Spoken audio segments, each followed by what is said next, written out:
I don't know if you watch the Hunger Games, but it's like, why do I wake up every day and feel like the state of Ohio is turning into the Hunger Games? Drive anywhere between Columbus and another major city and tell me what the difference is and what those places look like. And the shit is like straight out of the Hunger Games.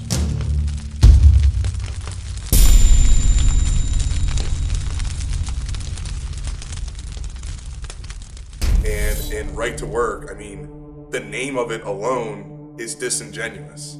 It is another stream in the attacks on organized labor as well as the middle class. What I would say about right to work, it damages people that work in a particular state where there is right to work.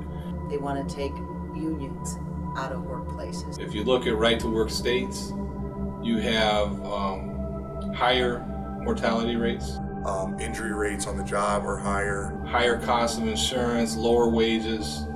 And there's less funding for things like public education. Higher infant mortality rates. Healthcare, Social Security, retirement. They say that you have a right to work. Well, everybody has a right to work. Given the opportunity for a worker to be in a union and not pay dues, but still get the same benefits. But what that means is you don't have a right to organize. You don't have a right to negotiate safety conditions. You don't have a right to your pay or any kind of promotion or a say in any of that. When union membership rose, so did median income. And when union membership dropped, so did median income. And our wages have been flat for about 15, 20 years. So you're kind of at what they call an at-will employee. Governor John Kasich with us in the studio tonight to talk about issue 2. Everybody in the state's talking about it. I want to pick your brain first. The big argument against it is you're hurting the middle class by asking them to pay more into their retirement, into their health benefits. Well, Senate Bill 5 started because of the right to work issue. And it's kind of all rolled together. Again, that attacks collective bargaining rights in the state of Ohio. What it did was it eliminated the ability for public employees in the state of Ohio to collectively bargain. And it was really focused on the public sector. Now, we did have a lot of private sector unions that backed us in that issue, but how it was really turned around was through a voter initiative.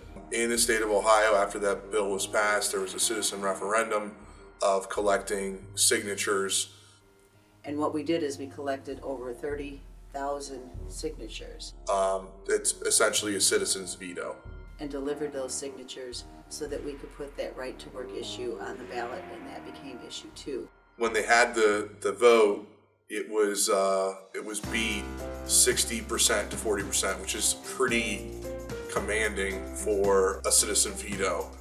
And the message was simple in Ohio is it's time to stop attacking police officers, firefighters, public employees for doing their jobs. They wanted to take away rights that my grandfather, your grandfather, and their family members fought and died for. We're not going to just sit on our hands and take this. And if you want to pass this garbage, we will repeal it. It wasn't always about unions with Senate Bill 5.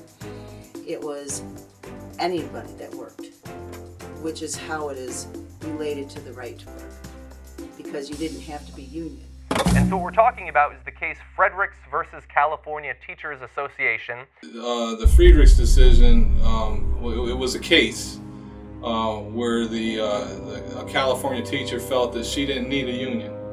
And the California Teachers Association had several members that claimed that they didn't feel that because of the union's political action that they should have to pay a fair share fee to be in the union. But at the end of the day, that court case had worked its way up to the Supreme Court.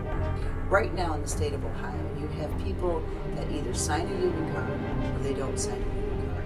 They still have to pay a fee because the union still has to represent them, whether they belong to the union or not. So under collective bargaining, we still have to represent fair fee payers. They do not belong to the union, so they don't get the rights that the union members get.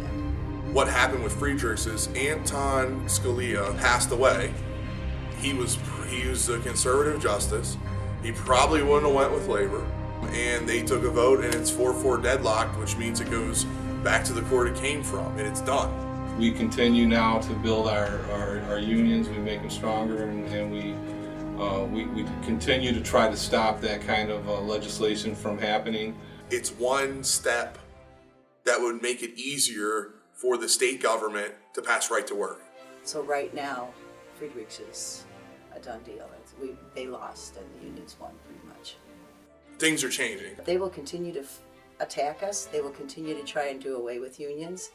Those people that don't believe that unions are worthy, Certainly there's going to be more anti-worker stuff coming. then they would always try to find some way to attack us. You know, first it was right to work, which then rolled into Senate Bill 5, which then rolled into Friedrichs. So yeah, we're prepared. We're ready to hit the ground running, and we know that they're going to keep coming at us.